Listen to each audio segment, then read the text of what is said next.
러시아의 우크라이나 침략 전쟁에서 러시아군의 탱크들이 제블린 대전차 미사일의 공격에 판판이 파괴되면서 탱크 무용론이 다시 대두되고 있습니다만, 대전차 병기가 아무리 발전해도 적 전차에 대한 가장 확실한 대응책은 전차일 수밖에 없습니다. 특히 피해를 감수하고 돌파를 감행하는 전차 부대를 막는 방법은 오로지 같은 전차 부대로 틀어막는 것뿐입니다. 실제로 상대방 전차와 치고받으며 제대로 맞상대를 할 수 있는 병종은 현재 같은 전차 외에는 없습니다. 일본의 5채널에서도 한국의 K2 흑표전차 관련 게시판이 111편째 게시되어 뜨거운 관심을 보이고 있습니다. 최신 게시판 내용 소개해드리겠습니다. 지금 노르웨이에서 한국의 K2 전차가 독일의 레오파르트 전차와 경합 중인데, K2 전차가 이기면 인도에서도 채택될 가능성이 높아지는데 K9 자주포처럼 베스트셀러가 되는 것 아니냐. 인도 신형 전차 도입 사업 관련 기사 소개해줄게. 인도 정부가 추진 중인 20조 원 규모의 신형 전차 도입 프로젝트에 현대, 로템의 K2 흑표가 도전장을 던졌다. 글로벌 방산업체가 모두 관심을 갖는 대형 사업으로 가성비가 좋은 K2 흑표가 어떠한 성과를 낼 것인지 관심이 모아진다. 현용 주력의 T-72 2400대를 대체할 신형 전차 1770대를 도입하기로 결정한 인도는 T-72를 대체하기 위해 신형 전차 아준을 개발했지만 성능이 떨어져서 실전 배치에는 무리가 있다고 판단한 것으로 알려졌다. K2 흑표 이외에도 러시아의 T-14 아르마타, 프랑스 르클레르, 우크라이나 T-84 오프로트햄을 들 수 있다. 독일 KMW, 영국 BAE 시스템, 미국 제너럴 다이나믹스 등 글로벌 방산 기업들도 입찰 참여를 계획하고 있는 것으로 알려졌다. 전문가들은 현대로템의 K2 흑표와 프랑스 르클레르의 입하전이 될 것으로 전망하고 있다. 기술 이전을 극도로 꺼리는 다른 회사와 달리 비교적 유연한 협상 태도를 보여주고 있기 때문이다.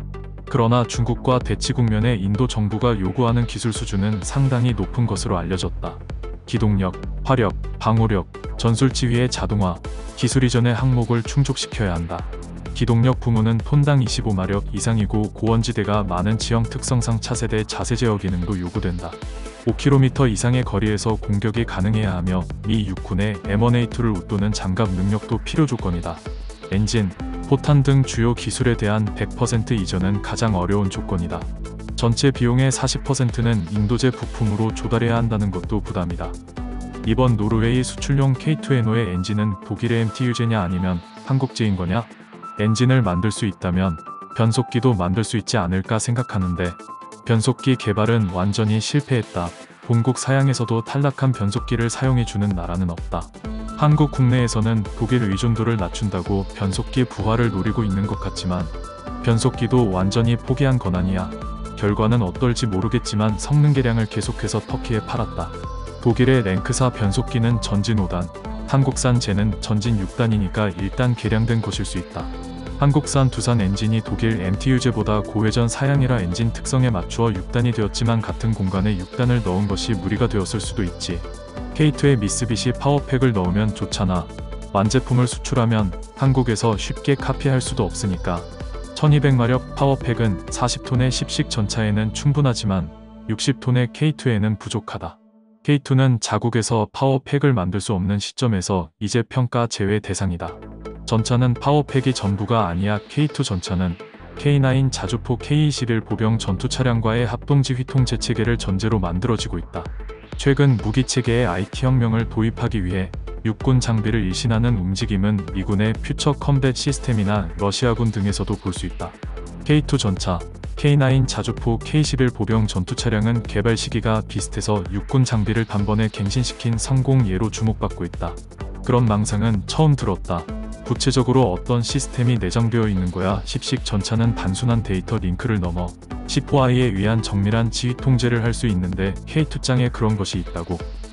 K9 자주포는 1989년 개발을 시작해 1998년 양산 결정. K21 전투차량은 1999년 개발을 시작해 2007년 양산 결정. 최초의 국산 전차 개발인 K2 개발에는 K9과 K21의 개발로 획득한 기술 과경험으로 사전에 계획한 대로 진행됐다. 외형을 보면 K9, K21, K2 모두 피하 식별 장치가 붙어있고 K21과 K2에는 특징적인 한국형 조준경이 붙어있다. 당초부터 주요 무기를 단번에 현대화한 혁신적인 무기 개발인 것이다. 육상자 위대의 RECS, 미 육군의 FBC-B2에 해당하는 한국의 대대급 이하 전투 지휘 시스템은 B2CS라고 한다. K-21과 K2에 채용이 되어 있고 선진적인 전투장치가 K-21에 이미 완성되어 탑재되고 있다. K9에는 한국형 포병 전술 지휘 통제 시스템이 통합된다. 주요 무기에 IT를 도입해 군사적 비약을 하는 것은 모든 나라가 희망한다 해도 좀처럼 할 수 없는 일이다. 그러나 한국군은 기적적으로 이를 달성할 수 있었다.